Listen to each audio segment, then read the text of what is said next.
આજના અધીષ્ઠ પદે પરમ વંદનીય પૂર્ણરામજી મહારાજ, મહેન્દ્રરામજી મહારાજ, અમારે બાબુરામજી મહારાજ, નરહરિરામજી મહારાજ, તેમાં પ્રવીણરામજી મહારાજ, દેવજીરામજી મહારાજ, વંશસ્વ વિરાજમાન અને રામજીરામજી મહારાજ,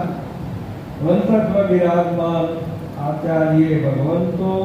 અને સંતો સંત માતાઓ આજનો મહિમા એક જીવન મુક્ત મહાપુરુષનો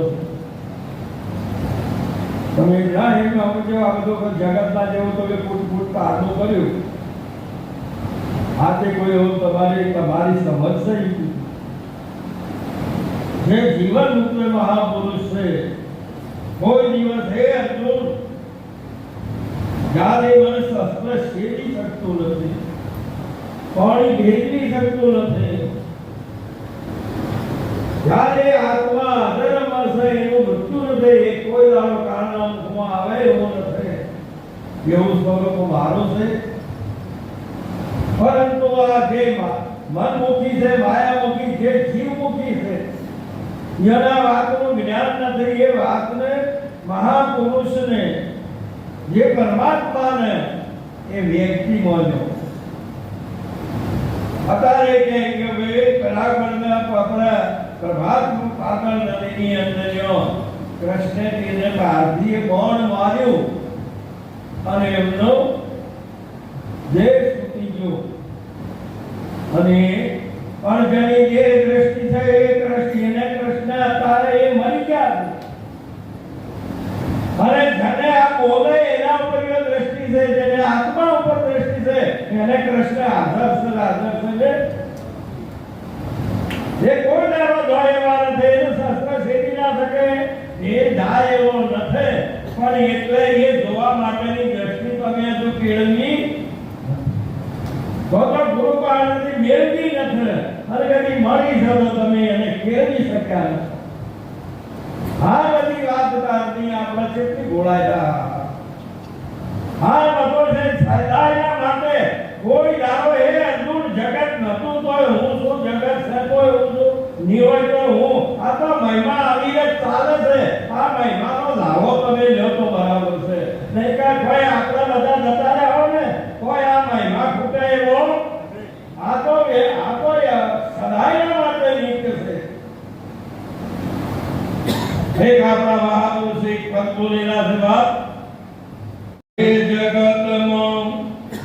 ભગત માવા ભાઈ રે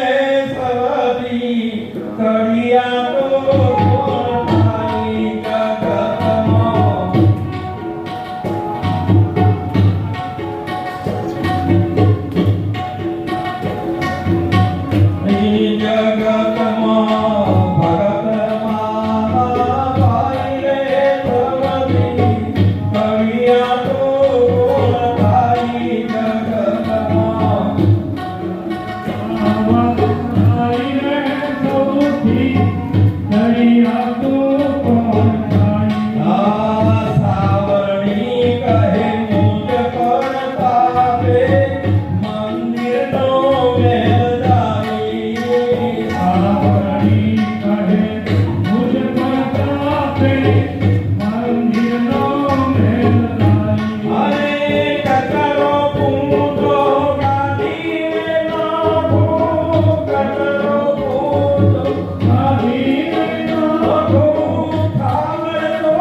મહારાજના દરબારમાં દવાથી પ્રગટનો મહિમા થઈ ગયો. પ્રગટ છે કોઈ દાડો કોઈ મરે ને ડરવે ને એવી એ યુક્તિથી જે સ્વરૂપને પમાડનાર પોતાના સ્વરૂપને છે એને આ માનતા નથી એ વાત સાચી છે તોય વળેને દશામાં એવું બેહાર શું વાત કરો છો તમે વેરશેર ધંધો કરવામાં કોઈ દાડો તમે આગળ જવાના તમારો નિશ્ચય મજબૂત હોવો જોઈએ આવો જ્યારે જગતમાં ભગત મારા ભાઈ સૌથી તરિયાતો આ વિશ્વની અંદર મારા ભક્તની કોઈ તરિયાતો ના થઈ શકે ભગવાન એમ કહે છે ગુરુજી એમ કહે છે કે આ જગતમાં મારા ભક્તથી કોઈ તરિયાતો ના થાય એનું કારણ શું છે તો જગતમાં ભગત મારા ભાઈ આપણે કદાચ ઘી બનાવવું હોય તો દૂધને દોડાવવું પડે દહીંને ભાગવું પડે અને મોખણને તાવો તારે ઘી થાય આ પેલો બધો વાત કરવો પડે દૂધ વાત કરવું પડે દહીં વાત કરવું પડે છાશ વાત કરવી પડે ને મોખણ પણ લેકરણ થાય તારે એક તત્વ તરને એ જેને આ મહાપુરુષે ઘી કીધું અને માવો બનાવવો હોય તો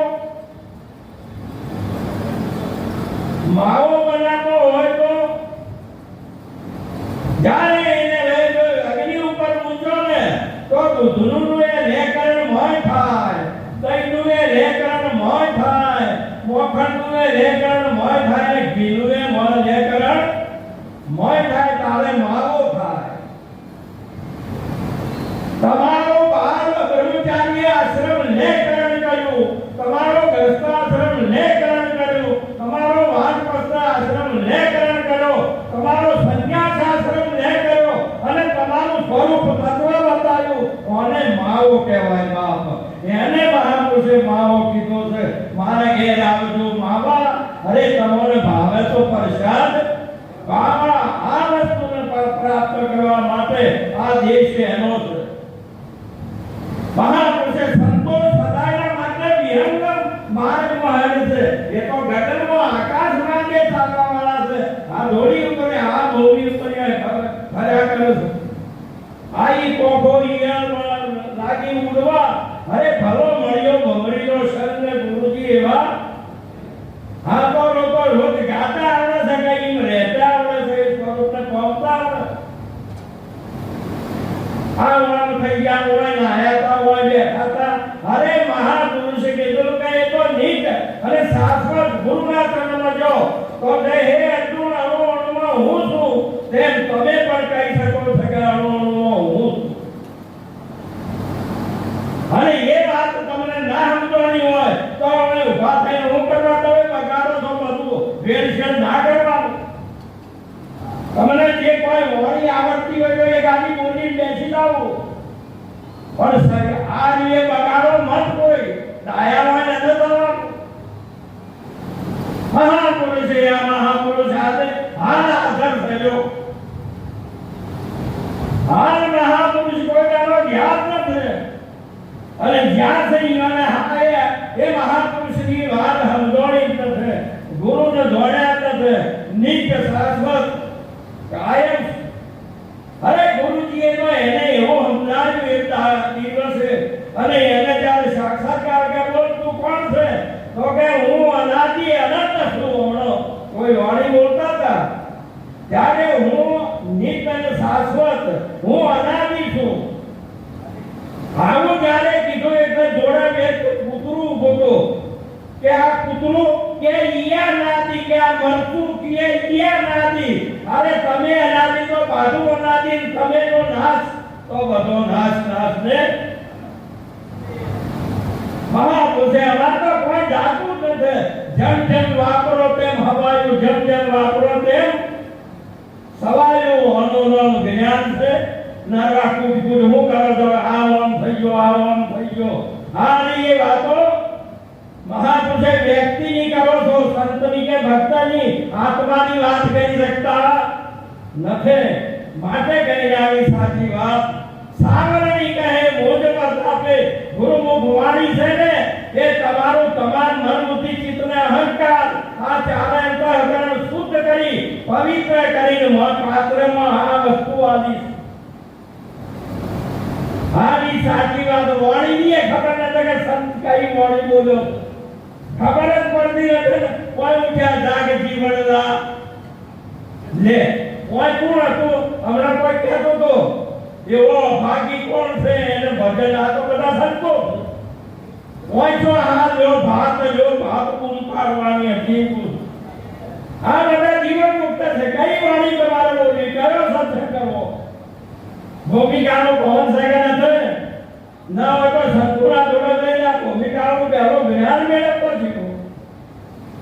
આખો તમે તમારી તો મહિમા ઘટાડો છો આચાર્ય થઈને પરંતુ મહાપુરુષે કીધું કે મહિમાની હે મહાપુરુષ હોવે જે સદપુરુષ હોવે ઓગળી કરવામાં આવે આવું સાચું તમારું જ્ઞાન હોવું જોઈએ મહાપુરુષે ત્રણે ભૂમિકાઓ આ ચાર ભૂમિકાઓ જ્યારે એને બદલ લેકરણીને દેહ નથી બ્રહ્મચારી નથી કે બ્રહ્મચારી નથી ગ્રસ્તાશ્રયમાં નથી કે સંન્યાસી નથી અને વાનપ્રસ્થ નથી તારણી રોગ મહારાજે કીધું કે નીરવ નારાયણ ભક્તો મહાપુરુષે એમને કીધું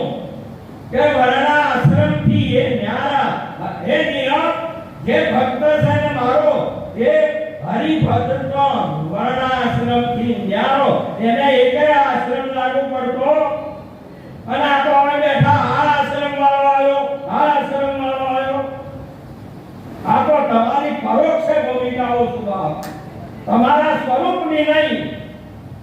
રહેવા માટે ઘરના આશ્રમ કહો છો સંતોએ તો આ ફૂલ આપણે જે બ્રહ્મચારી આશ્રમ ગ્રસ્ત આશ્રમ વાનપ્રસ્થ અને સંન્યાસ આ ચારેય આશ્રમોથી તમારું સ્વરૂપ જુદું છે હોય ને તો આશ્રમ વાળો હોય આવરો લુગડો બંધ કરો ભલા થો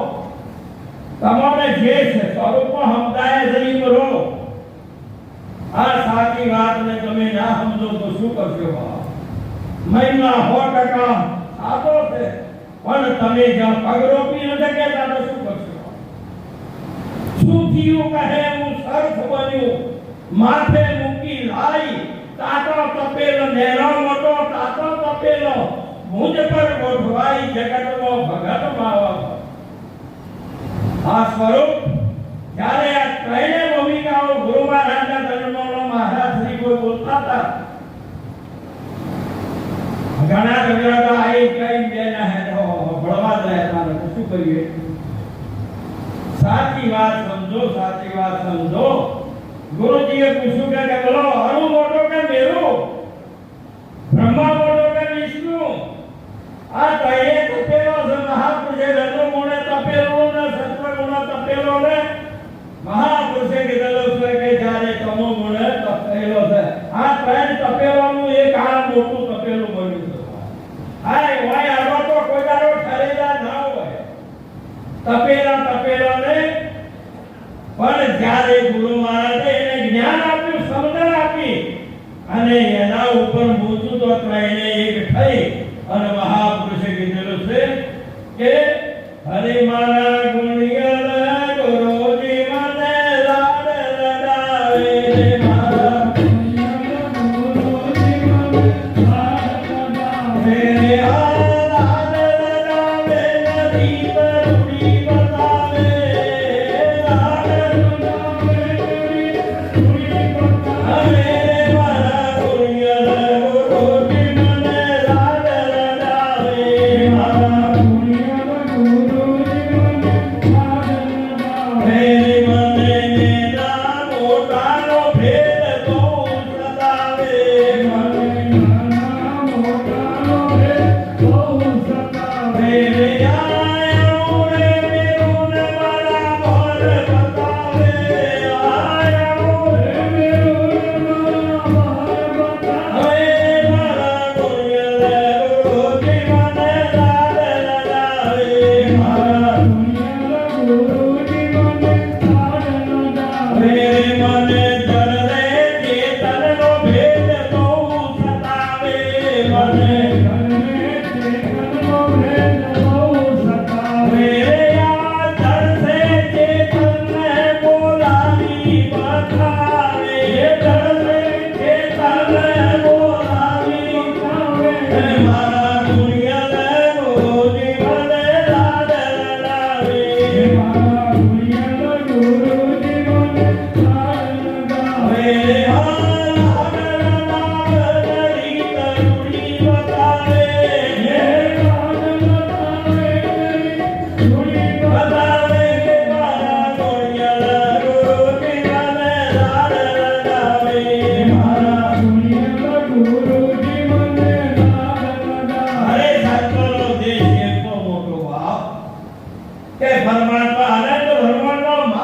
ગંગાબાઈની વાણી બરોબર છો બાપ ગંગાબાઈ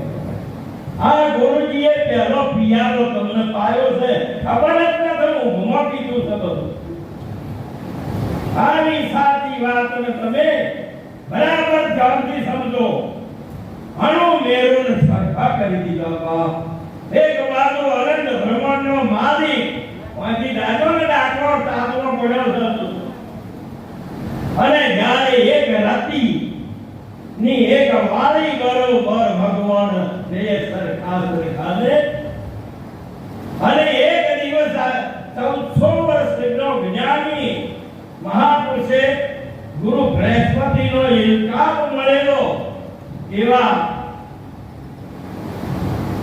મહાપુરુષ કોણ હતા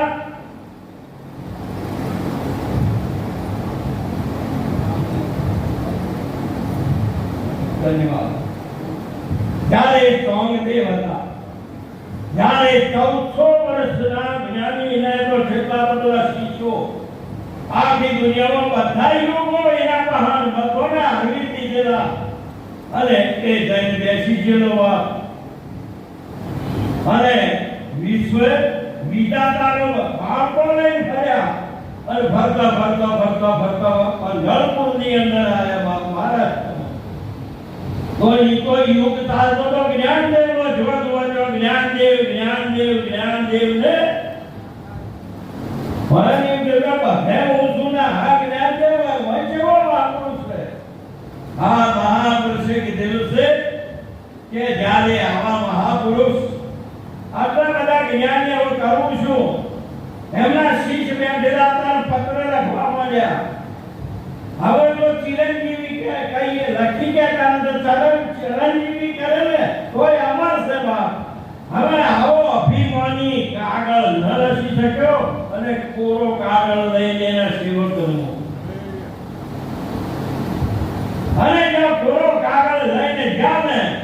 અને જ્ઞાનદેવજી મહારાજ પોતે નાઈ ધોઈ અને પોતાના નિત્ય કર્મમાં થી નિવૃત્ત થઈને બેઠા હતા અને આ સેવક આવ્યો કે અમારા ગુરુજીએ પત્ર આપ્યો છે એટલે મહારાજે લીધો કે આટલા વર્ષનો જ્ઞાની પુરુષ છે મોય કોઈ રસીદ ન શક્યો ત્યારે મુક્તાબાઈ 8 વર્ષનો હતો અને એમને કહી દીધું કે એ તો આખો કોરો છે બાપ એટલે કોઈ હોય નથી અને ત્યારે પછી જ્ઞાનેશ્વર મહારાજ 52 અક્ષરોની 52 પાર પર લઈ અને લખી અને મોકલી ગાઓ અને ગામ જોયું ને એટલે એમને એમનો દર્શન કરવાની એમને મળવા માટેની એમને ઈચ્છા થઈ અને જો ઈચ્છા થઈને એક સિંહ ઉપર સવારી કરી હાથમાં સર્પનો આખો લીધો હાથ પકડીને અને કોઈ દુધાધારી ને કોઈ મઠધારી કોઈ લડધારી કોઈ મોકળાવાળા કોઈ સંગીવાળા આવા બધા શીખ્યો બાજુ ચરિત્ર આટલા બધા લઈને બધા ધામધૂમથી આવે છે જ્ઞાનેશ્વર મહારાજના સમાચાર મળ્યા કે સોમદેવ આપણે આપણા તો મળવા માટે આવે છે જ્ઞાનેશ્વર મહારાજ કે કોઈ મહાપુરુષ કોઈ બી આવતો હોય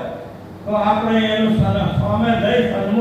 એનું સન્માન કરીને આપણે આશ્રમમાં લવરાય આપણી ભૂમિકામાં લવરાય બાપ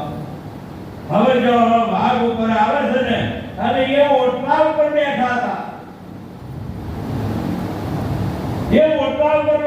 એમને કીધું ઓટલાને કીધું હે ભાઈ આપણે એનું સન્માન કરવું છે ફૂલ હાર લઈ છે આ ઓટલો હેડે છે તારે પેલા જોઈ રહ્યા છે ઈયોના હાથમાંથી હાથનો ધાપકો એટલો પડ્યો કે હું તો સજી ઉપર બેઠો હતો ને આ તો નિર્જીવ છે એના પર બેસીને આવે મહાપુરુષે કીધેલું કે સોમદેવના અડધું સજી વાતો ને અડધું નિર્જીવ વાતો જ્ઞાનદેવ હોય અને બાધો ઓટલો ચેતન ને જો જુઓ છો એટલે મને ને ધનને ચેતનનો ભેદ બહુ સતાવે મહાપુરુષે કીધું ધન છે ચેતન બોલાવીને બતાવે આ ધન છે એને મહાપુરુષે આજે પણ આ બધા છે એ બોલે છે ને પણ તમે આ લીધું છે પણ હજુ કર્યું નથી વિશ્વાસ આવતો મહાપુરુષે કીધું છે કે પેલા લોકોને કીધું કે કોણી ભર્યા કોઈ ભર્યા ને મહાપુરુષે જે કે બધા હરખા જોવા ને મહાપુરુષે કીધેલું છે ઉપદેશની અંદર કે ધર્મ અર્થ કામ અને મોક્ષ છે આ સંતના ચાર ફળ મોક્ષના કલ્યાણાર્થે મૂકેલા છે અને સંત ઉપદેશ કરે તારે અને કામથી શરૂઆત કરે જેમ ગીતામાં ભગવાને અર્જુનજીને કામથી શરૂઆત કરી છે હે અર્જુન તું સકામ કર્મને છોડી અને નિષ્કામ કર્મને અનુસર તો આ પદને પામીશ તને એક પણ કર્મ બંધન કરે અને એ યોગ નિષ્કામ કર્મ અને સકામ ઉપર હેજો તો તમારો બોધ પડી મહેરે છે પણ જો સુધી તમને જો એનું ભાન ના હોય તો કોઈ દિવસ આ થાય નહીં આ તો ગુરુ મહારાજનો દરબાર છે સંતનો દરબાર છે હાજર છે બાપ તમારા સ્વરૂપનો છે હાલ હરી છે પણ તમારા સ્વરૂપનો છે બોલું છે પણ દાગીનાના સ્વરૂપનો છે ઘડો છે પણ માટીના સ્વરૂપનો છે તે પરમાત્મા છે સાયરામ મહારાજ છે પણ આ સંતોના સ્વરૂપનો છે તમે કેવો ઓળખો બાપ આ સાચી વાતને સમજી લાવો લેજો અને આ મહાપુરુષ અમારા ચેતનભાઈ સંત માતા મધુબા તે બહેનો અને અનિતાબા આ બધાએ મળી અને આવો એક મહિમા સંત મહિમા નો જે વેગ બનતો એટલે જેમ ગંગાનો પ્રવાહ વિશેષ કર્યો તેમ આ કરી રહ્યા છે એ બદલ એમને કોટી કોટી વાર વંદન છે અને સદાય માટે ગુરુ મહારાજ તમારે આ આપણો મહિમા વિશેષ ચાલે એવો સંતોનો તમને આશીર્વાદ મળશે એટલું કહી મારી વાણી વિરામ આપું. બોલો કૃષ્ણ કનૈયા.